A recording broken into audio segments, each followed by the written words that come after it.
अब आपके खेत, घर की छत, बालकनी, छोटे से कोने में उगाए गए सब्जी, अनाज, फल आदि सब बन सकते हैं ऑर्गेनिक, स्वादिष्ट, पौष्टिक और हरियाली से भरा बगीचा, वह भी केमिकल रहित, सिर्फ जैविक तरीके से बनाए गए केचुआ खाद से। रासायनिक खादों से पैदा हुए अनाज और सब्जियां स्वास्थ्य के लिए हानिकारक हो सकती हैं, क्योंकि वे कई जानलेवा बीमारियों का कारण बनती हैं।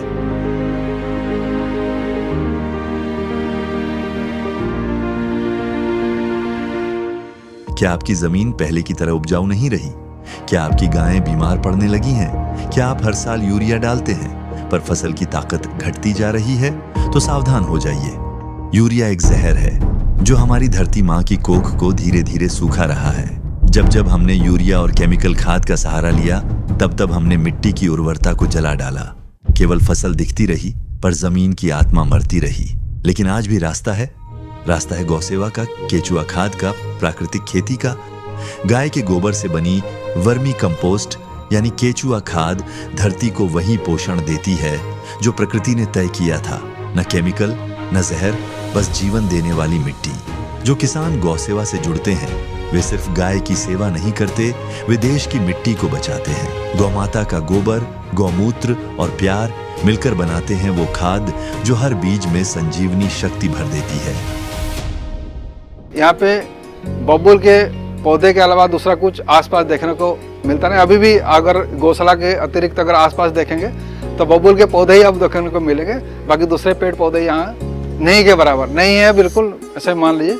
और गौशाला भी आपको अगर देखेंगे कहीं से भी, रोड से भी देखेंगे, ऊपर से देखेंगे, कहीं से देखेंगे तो ये बिल्कुल आइडेंटिफाई हो जाता है कि ये बिल्कुल हरियाली में हरा भरा है, चारों तरफ भरा हुआ है। और इसका जो मुख्य कारण है वो मुख्य कारण है कि यहाँ के जो गौ संपदा है, हजारों तादाद में अपने यहाँ गौएं हैं और उनका जो गोबर गोमूत्र सब यहाँ पे गिरता है। तो चारों तरफ जो उसका प्रभाव आया कि चारों तरफ अपने जो गौशाला में हरियाली छा गई।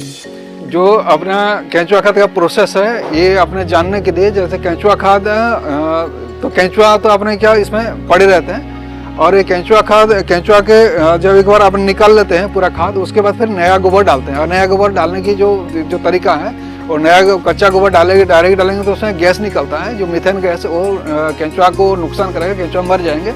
इसमें 15-20 दिन उसको ठंडा करना पड़ता है। ये केंचुआ जो नीचे रहते हैं वो धीरे धीरे उसको खाते जाते फिर ऊपर आते हैं और जो खा के फिर उसका जो जैसे आपको प्रक्रिया उसका बताया था कि केंचुआ पहले उसको खाएंगे, खाने के बाद उनके अंदर जो अलग अलग ग्रंथियां हैं, ग्रंथियां से बार से केमिकल सब निकलता है और उसको जो ठोस प्रमाण जो होता है कार्बन का या अपने साधारण भाषा में पचा लेते हैं। पचा के फिर उसको वो निकाल लेते हैं। वो बिल्कुल चाय के दाने बराबर दिखता है। तो जब वो निकाल लेते हैं फिर अपने सामने एक फिल्टर है, वो फिल्टर में आप उसको छान के फिर अपने पैकिंग, जैसे अपने को 5 किलो का और 20 किलो का और 50 किलो का 3 तरह का अपन पैकिंग यहाँ पे अपन पैक करते हैं और लोग इसको आसानी से ले जाते हैं।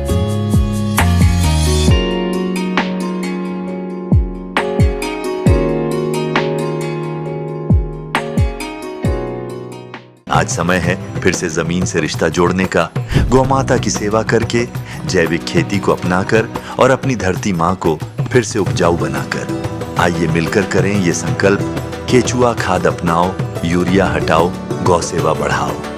वीडियो अच्छा लगा हो तो लाइक करें, कमेंट में बताएं आप क्या बदलाव लाना चाहेंगे और सब्सक्राइब करें हमारे चैनल को। गौ माता और केचुआ खाद से उगाओ सोना, धरती बचाओ, जैविक अपनाओ।